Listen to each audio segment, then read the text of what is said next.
Buenos días, Dios les bendiga, mis amados hermanos. Les saludo a todos en el nombre glorioso de nuestro Señor Jesucristo, deseando que todos se encuentren muy bien. Vamos a hablar hoy del origen de nuestra condición. ¿A qué se debe la condición en que nos podamos encontrar? Y vamos a leer la palabra del Señor en el libro de Jonás, en el capítulo 1. Y vamos a hacerlo del verso 1 al 8, para la gloria y la honra de nuestro Dios. Dice así la palabra del Señor. Vino palabra de Jehová a Jonás, hijo de Amitai, diciendo: levántate y ve a Nínive, aquella gran ciudad, y pregona contra ella, porque ha subido su maldad delante de mí. Y Jonás se levantó para huir de la presencia de Jehová a Tarsis, y descendió a Jope, y halló una nave que partía para Tarsis, y pagando su pasaje, entró en ella para irse con ellos a Tarsis, lejos de la presencia de Jehová. Maravilloso el nombre del Señor.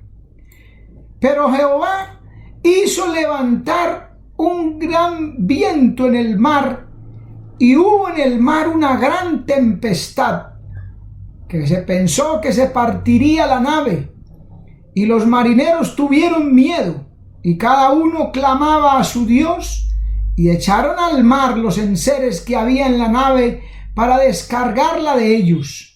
Pero Jonás había bajado al interior de la nave y se había echado a dormir. Y el patrón de la nave se le acercó y le dijo: ¿qué tienes, dormilón? Levántate y clama a tu Dios. Quizá Él tendrá compasión de nosotros y no pereceremos. Y dijeron cada uno a su compañero: venid y echemos suertes para que sepamos por cuál causa de quién nos ha venido este mal. Y echaron suertes, y la suerte cayó sobre Jonás. Entonces le dijeron ellos: decláranos ahora por qué nos ha venido este mal. ¿Qué oficio tienes? ¿Y de dónde vienes? ¿Cuál es tu tierra? ¿Y de qué pueblo eres? Aleluya. Que el Señor añada bendición a su palabra. Vamos a orar, hermanos, que Dios trate con nuestras vidas. Padre que estás en los cielos, te damos gracias, te damos la gloria y la honra que solamente tú como Dios te mereces. Gracias por esta preciosa oportunidad que me concedes de meditar en tu palabra, de exponer tu palabra. Y nos das a cada uno la oportunidad de oír tu voz, tu consejo. Ayúdanos para que no vuelva a ti vacía, sino que lleve el fruto para aquello que tú la envías. Gracias en el nombre de Jesús. Amén.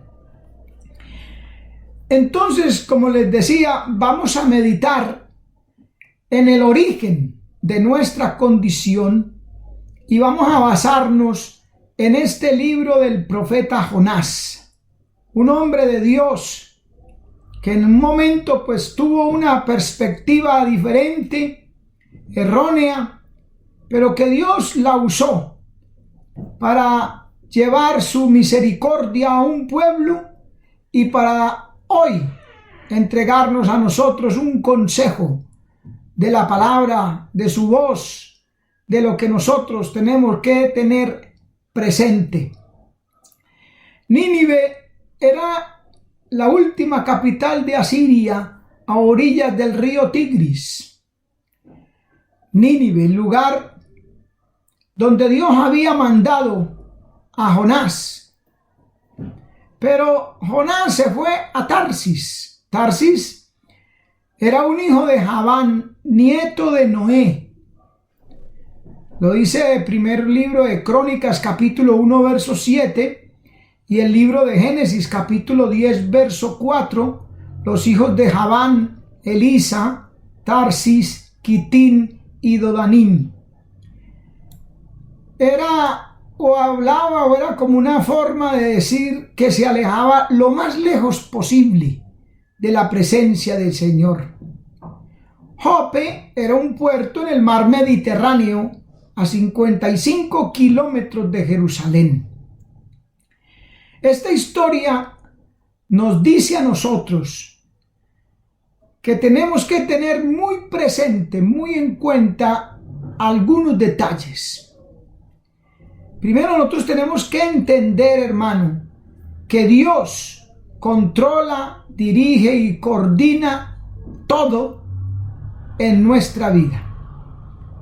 Por eso usted ve que lo que primero sucede allí es que dice que Jehová hizo levantar un gran viento. Él es el que se encarga, Él todo lo tiene en su sabiduría, en su conocimiento. Él vive en un eterno presente y sabe el pasado, presente y futuro de la humanidad y de su creación. Otra cosa es que las cosas empezarán a salir mal cuando dejamos a Dios, cuando dejamos algo de nuestra vida con Dios. Allí comenzará el problema. Usted ve que Jonás dice que tomó un pasaje para irse a Tarsis, lejos de la presencia de Jehová. Ahí empezó el problema. Una dirección contraria a la de que Dios le había estipulado. Y luego dice que Jonás había bajado. Solo esa palabrita lo dice todo. Descendió, bajó, perdió nivel.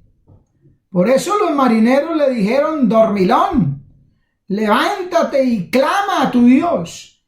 Él había dejado ya algunas costumbres, buenas costumbres.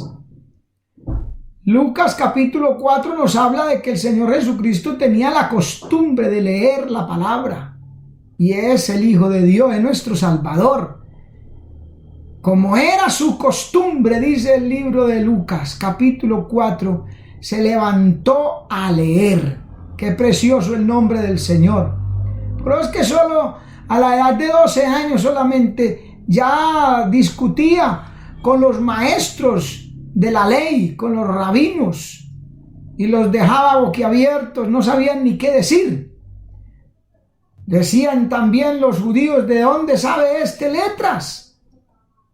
Es que para usted saber no necesita el conocimiento y la sabiduría humana, sino el temor de Dios, que es el principio de la sabiduría.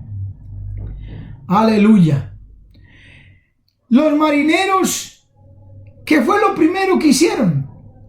Buscaron el origen de la condición en la que se encontraban en ese momento. Dice la palabra: que sepamos por causa de quién nos ha venido este mal. ¿Sí ve?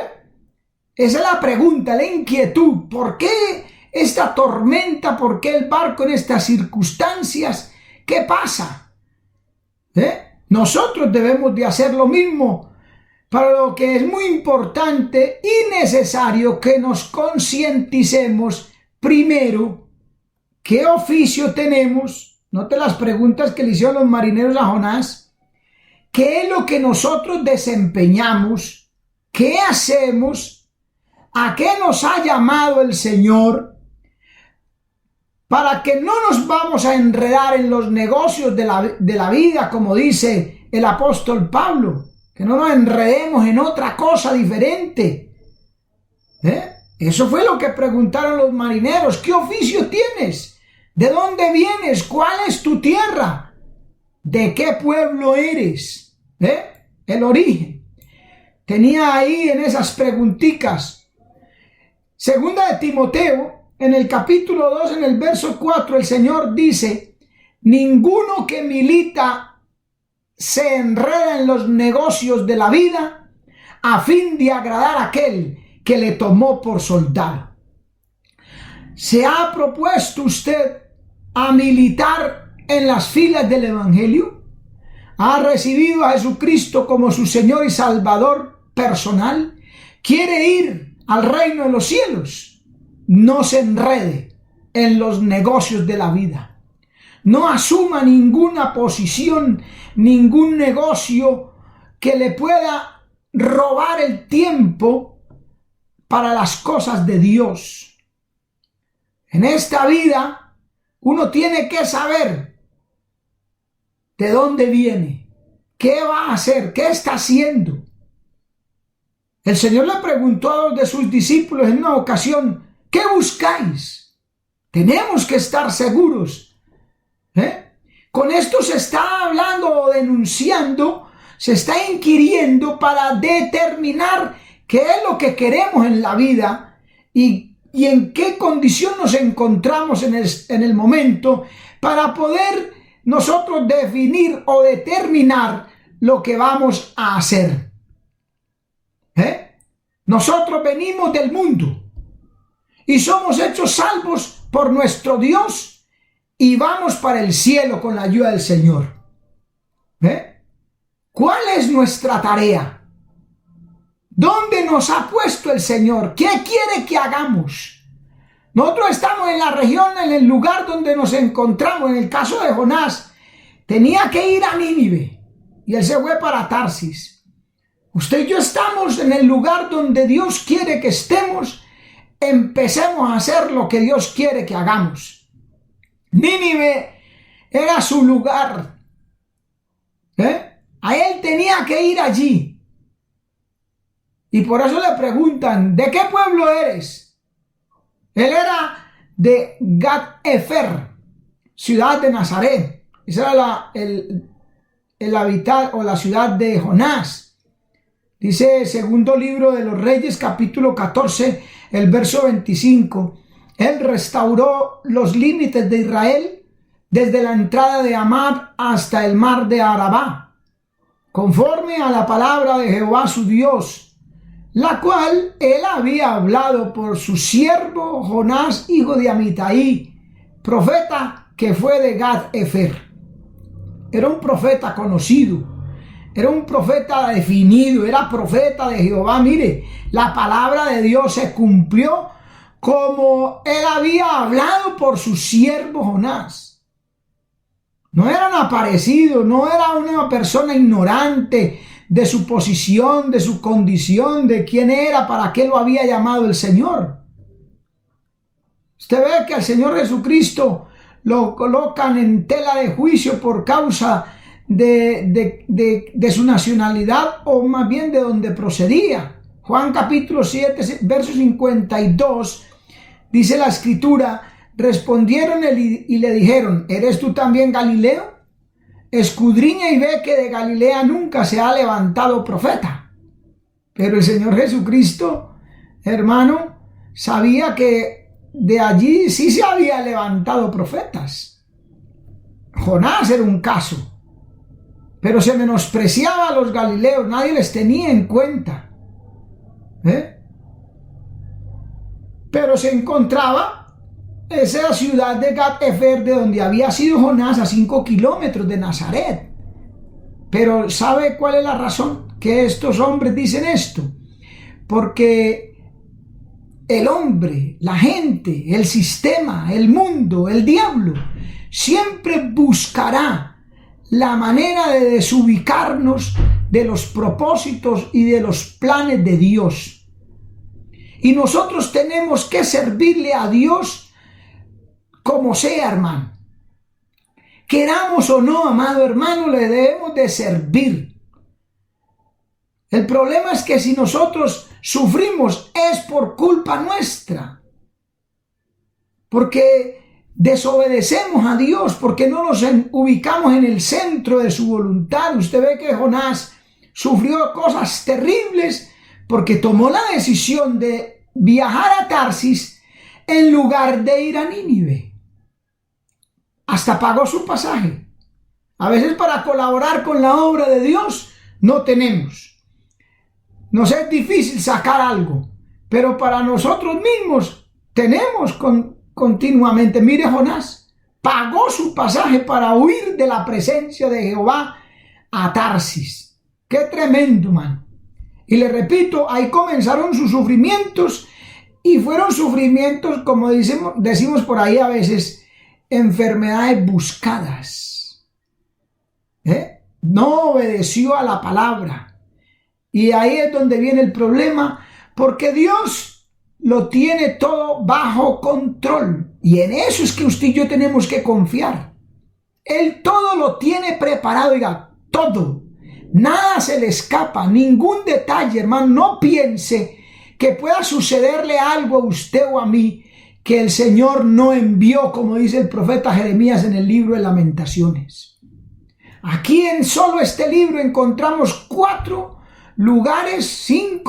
lugares donde Dios dice que todo está preparado, dice la Escritura, por Dios. Mire, capítulo 1, verso 4. Pero Jehová hizo levantar un gran viento. Capítulo 1, verso 17. Pero Jehová tenía preparado un gran pez. Capítulo 4, verso 6. Y preparó Jehová Dios una calabacera. Capítulo 4, verso 7. Dios preparó un gusano. Capítulo 4, verso 8. Preparó Dios un recio viento solano. Aleluya. ¿Sí ve? Todo lo tiene preparado. Dios conoce nuestro pasado, presente y futuro. Conoce nuestro levantar, nuestro acostar, nuestros pensamientos. Dice el Salmo, no está la palabra en nuestra boca. Y aquí, oh Jehová, tú la sabes toda. Entonces, hermano, conscientes de esto y de lo que dice Romanos 8:28, a los que amamos a Dios, todas las cosas nos ayudan a bien. Y esto es conforme a los que a su propósito son llamados. Todo, hermano, Dios lo tiene preparado, calculado para bendición nuestra, aún lo bueno y lo malo. El profeta Jeremías dice que de Dios debemos de esperar lo bueno y lo malo, o sea, lo que es agradable a nosotros, lo que nos gusta y lo que no nos gusta también. Y ahí vamos a ir bien. Nuestra condición va a fallar, vamos a empezar a perder el norte, a irnos mal, es cuando nos apartamos de Dios o de sus cosas. Josué capítulo 1 dice allí, no te apartes de este libro de la ley, ni a diestra ni a siniestra, para que todo lo que hagas te salga bien y seas prosperado en todo lo que emprendieres. ¿Sí ve? Por eso es que nosotros encontramos a Jonás en el capítulo 2, versos del 1 al 4. Mire lo que dice. Entonces oró Jonás a Jehová su Dios desde el vientre del pez y dijo, invoqué en mi angustia a Jehová y él me oyó. Desde el seno del Seol clamé y mi voz oíste. Me echaste a lo profundo, en medio de los mares, y me rodeó la corriente. Todas tus ondas y tus olas pasaron sobre mí. Entonces dije, desechado soy de delante de tus ojos, mas aún veré tu santo templo. Qué tremendo, hermano. Ahí estaba reconociendo que esas olas, que ese mar, que ese viento, que todo eso que sucedió venía de parte de Dios, porque dice, tus ondas y tus olas eran de la propiedad del Señor. Con eso lo estaba azotando, pero tuvo que hacerlo y reconocerlo desde el vientre del pez, ya en tribulación, ya en sufrimientos, ya en situación difícil, una condición terrible. En el capítulo 2, en el verso 8 y 9 nos dice, los que siguen vanidades ilusorias, su misericordia abandonan, mas yo con voz de alabanza te ofreceré sacrificios y pagaré lo que prometí. ¿Ve? Ahí nos está diciendo que la condición en la que se encontraba se debía a seguir vanidades ilusorias. que nuestra condición descuidada de Dios, su condición de dormilón, que no queremos hacer la obra de Dios, que huye de las responsabilidades por las almas perdidas, se debe a que ha puesto la mirada en las vanidades ilusorias de esta vida. Amado hermano, el mundo no ofrece nada, solo cicatrices en el alma. Por eso Primera de Juan 2:15 al 17 nos dice: no améis al mundo, ni las cosas que están en el mundo. Si alguno ama al mundo, el amor del Padre no está en él.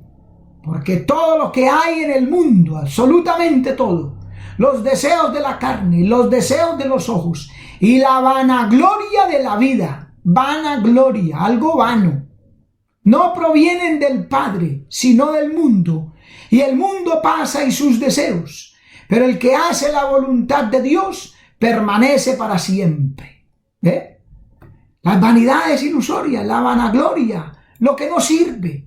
El Salmo 24:4 nos dice: el limpio de manos y puro de corazón, el que no ha elevado su alma a cosas vanas, ni jurado con engaño. Maravilloso el nombre del Señor. Nuestros ojos, nuestra alma, no debe de elevarse a cosas vanas. Debe estar en el lugar que Dios quiere, en la mirada que Dios quiere, en lo que su palabra nos dice. Hebreos 12:1 dice: por tanto nosotros también, teniendo en derredor nuestro tan grande nube de testigos, despojémonos de todo peso y pecado que nos asedia, y corramos con paciencia la carrera que tenemos por delante. Puesto los ojos en Jesús, autor y consumador de la fe, el cual por el gozo puesto delante de él sufrió la cruz, menospreciando el oprobio, y se sentó a la diestra del trono de Dios. Mire bien, debemos de poner nuestros ojos en Cristo. Nuestra alma debe de anhelar a Cristo, a su obra, a su cielo, el lugar donde Él está. Allí debemos de estar nosotros, hermano. La palabra dice en Efesios que Él nos sentó en los lugares celestiales con Cristo. ¿Por qué queremos bajarnos de allí? Basta conseguir la palabra y allí estaremos, ahora en fe y luego en el reino de los cielos, unidos con Él, resucitados con Él, o sea, vueltos a nacer para estar unidos a Él. Colosenses capítulo 2, el verso 12 dice: sepultados con Él en el bautismo, en el cual fuisteis también resucitados con Él, mediante la fe en el poder de Dios que le levantó de los muertos. No nos vamos detrás de vanidades ilusorias, cosas temporales, efímeras y pasajeras. Vamos detrás de Cristo. Colosenses 3 del 1 al 3 nos dice: si habéis pues resucitado con Cristo, le hemos entregado nuestra vida al Señor, hemos vuelto a nacer. Decimos eso como cristianos. Bueno, buscad las cosas de arriba, donde está Cristo sentado a la diestra de Dios. Poned la mira en las cosas de arriba y no en las de la tierra, porque habéis muerto. Estamos muertos para el mundo, y vuestra vida está escondida con Cristo en Dios. Nosotros estábamos muertos en delitos y pecados, pero ahora estamos muertos a ese mundo, a la vanidad de este mundo. No nos volvamos a enredar en los negocios de esta vida, y seguro que vamos a poder estar en unión con Cristo, donde Él vive. Como dice Juan 14, del 1 al 3, no se turbe vuestro corazón, creéis en Dios, creed también en mí. En la casa de mi Padre muchas moradas hay. Voy pues a preparar lugar, y si me fuere, dice el Señor, y os prepararé lugar, vendré otra vez y os tomaré a mí mismo, para que donde yo esté, vosotros también estéis. Esa es la voluntad de nuestro Señor, hermano. Eso es lo que Dios quiere. Si estamos en una condición de frialdad, de indiferencia, de decaimiento, de ruina, de frustración, es porque hemos abandonado sus misericordias. Por eso hay que volver. ¿Qué hay que hacer? Pues el capítulo 3, verso 10 dice: y vio Dios lo que hicieron, que se convirtieron de su mal camino, y se arrepintió del mal que había dicho que les haría, y no lo hizo. Eso nos habla de volver a comenzar, de volver a empezar. Como dice Apocalipsis 2:5, recuerda por tanto de dónde has caído, ¿dónde fue el error? ¿Dónde está la falla? Dejamos la oración, dejamos la meditación de la palabra, dejamos de asistir a la casa de Dios, o en estos momentos de confinamiento hemos dejado de ir a las escrituras, a la palabra. No queremos atender a los mensajes que se nos envían a través de las redes, del WhatsApp, estos videos, estas predicaciones. Nos hemos alejado de ello. Mira de dónde has caído y arrepiéntete y haz las primeras obras, vuelva al comienzo, porque si no, dice el Señor acá, vendré pronto a ti y quitaré tu candelero de tu lugar si no te hubieres arrepentido. No escoja las vanidades ilusorias. No, hermano. Vano. Ahí dice vanidades, es vano, es inservible, es inútil. Es escoger la manera del mundo, así vive el mundo. Efesios capítulo 4, verso 17 nos dice: esto pues digo y requiero en el Señor, que ya no andéis como los otros gentiles que andan en la vanidad de su mente. Ellos andan en lo vano, en la vanidad de su mente. Pedro dice en el capítulo 1, primera de Pedro, dice que fuimos rescatados de nuestra vana manera de vivir, la cual recibimos de nuestros padres. Pero el Señor con su sangre preciosa nos rescató. ¿Para qué volver a eso, hermano? Hechos capítulo 4, verso 25 nos dice aquí que por boca de David tu siervo dijiste: ¿por qué se amontinan los pueblos, las gentes, y los pueblos piensan cosas vanas? La gente vive en un aglomeramiento terrible de pecado, de maldad, pensando solo en cosas vanas, vanidades, los vicios, el pecado, el placer, la mundanalidad. El apóstol Pedro en su segunda carta, capítulo 2, verso 18, también nos dice: pues hablando palabras infladas y vanas, ¿sí ve?, seducen con concupiscencias de la carne y disoluciones a los que verdaderamente habían huido de los que viven en error. Habían huido. Habla de un pueblo que había huido, pero con palabras infladas y vanas. No es otra cosa lo que ofrece el mundo. Vanidades. Dice que lamentablemente los seducen a aquellos que habían huido, los seducen con diversas concupiscencias de la carne. No améis el mundo, dice la palabra. Huye de las pasiones juveniles, dice el apóstol Pablo escribiendo a Timoteo. Escapa por tu alma, le dicen los ángeles a Lot. El enemigo usa esas vanidades para cauterizar la mente del pueblo de Dios y aún del mismo hombre inconverso. El mundo solo piensa en lo vano. La mentalidad del mundo es bagatela, hermano. Y después de dejarse llevar de la vanidad ilusoria de este mundo, se va perdiendo los valores espirituales. es arrastrado a una condición de muerte, sin entendimiento, sin poder espiritual.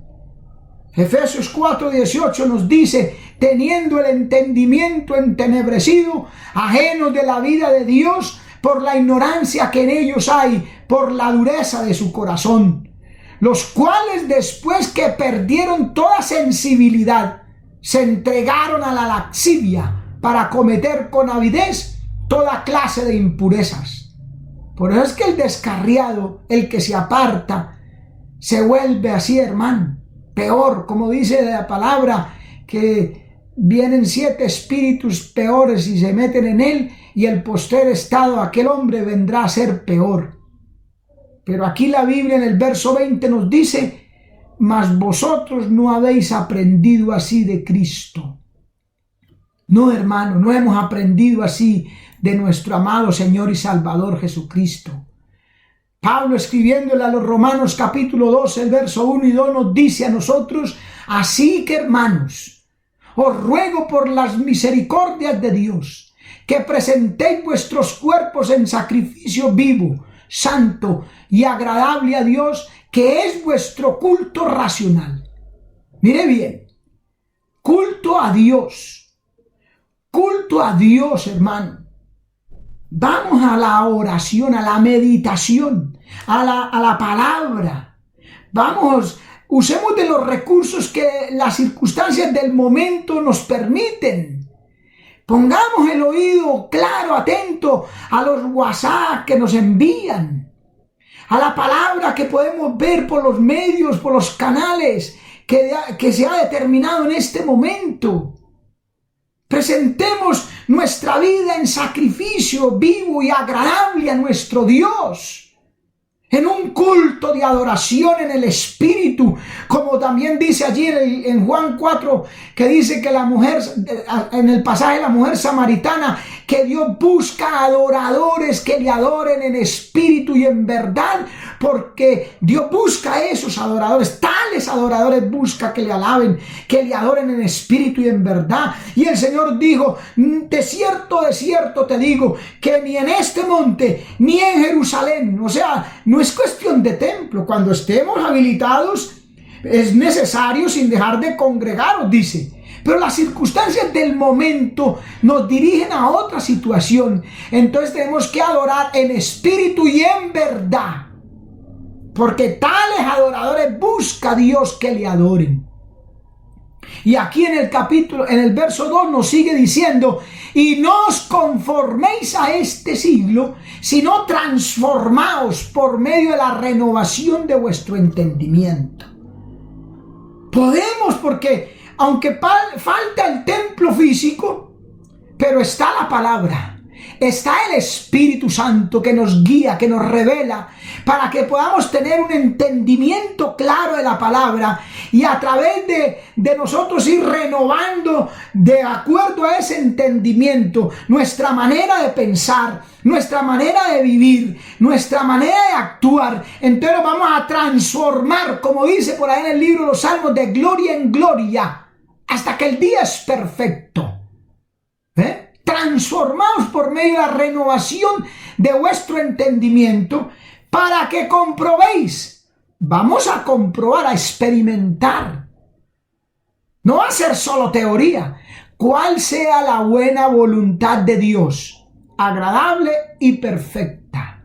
Aunque parezca distorsionada, parezca ridícula, porque a Jonás le parecía extraño, fuera de Dios, fuera de la sazón de Dios, irle a predicar a gentiles. Nínive era una ciudad gentil, pagana, y él, como así, quería que Dios matara a los ninivitas y no quería el perdón para ellos.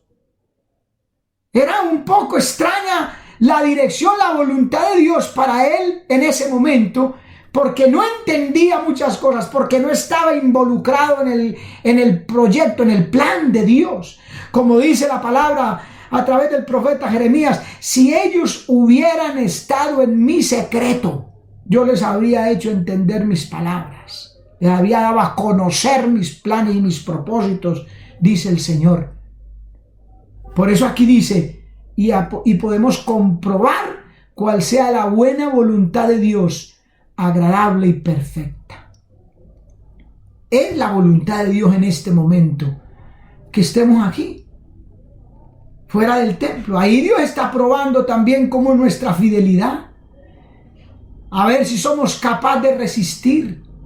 ¿Se imagina usted una persecución donde no solo haya encierro, sino que si usted sale, que ahora podemos salir algunos en un día determinado, según nuestra cédula, pero una persecución donde si usted sale a la calle lo matan, no puede ir al templo, como le tocaba a la iglesia primitiva reunirse por ahí en catacumbas? ¿Ve? Está la voluntad de Dios, hermano. Vámonos por esta línea, pero adorando a Dios en espíritu y en verdad, y no dejando, hermano, las cosas que pueden hacer que nuestra vida fracase. Amado hermano, adelante con el Señor. Sigamos en esta batalla. Vamos a la palabra. Amigo, puede buscar a Dios, arrepentirte de tus pecados, servirle y alimentarte a través de estos medios. Vamos adelante siempre. Dios les bendiga, Dios les guarde y hasta una próxima oportunidad.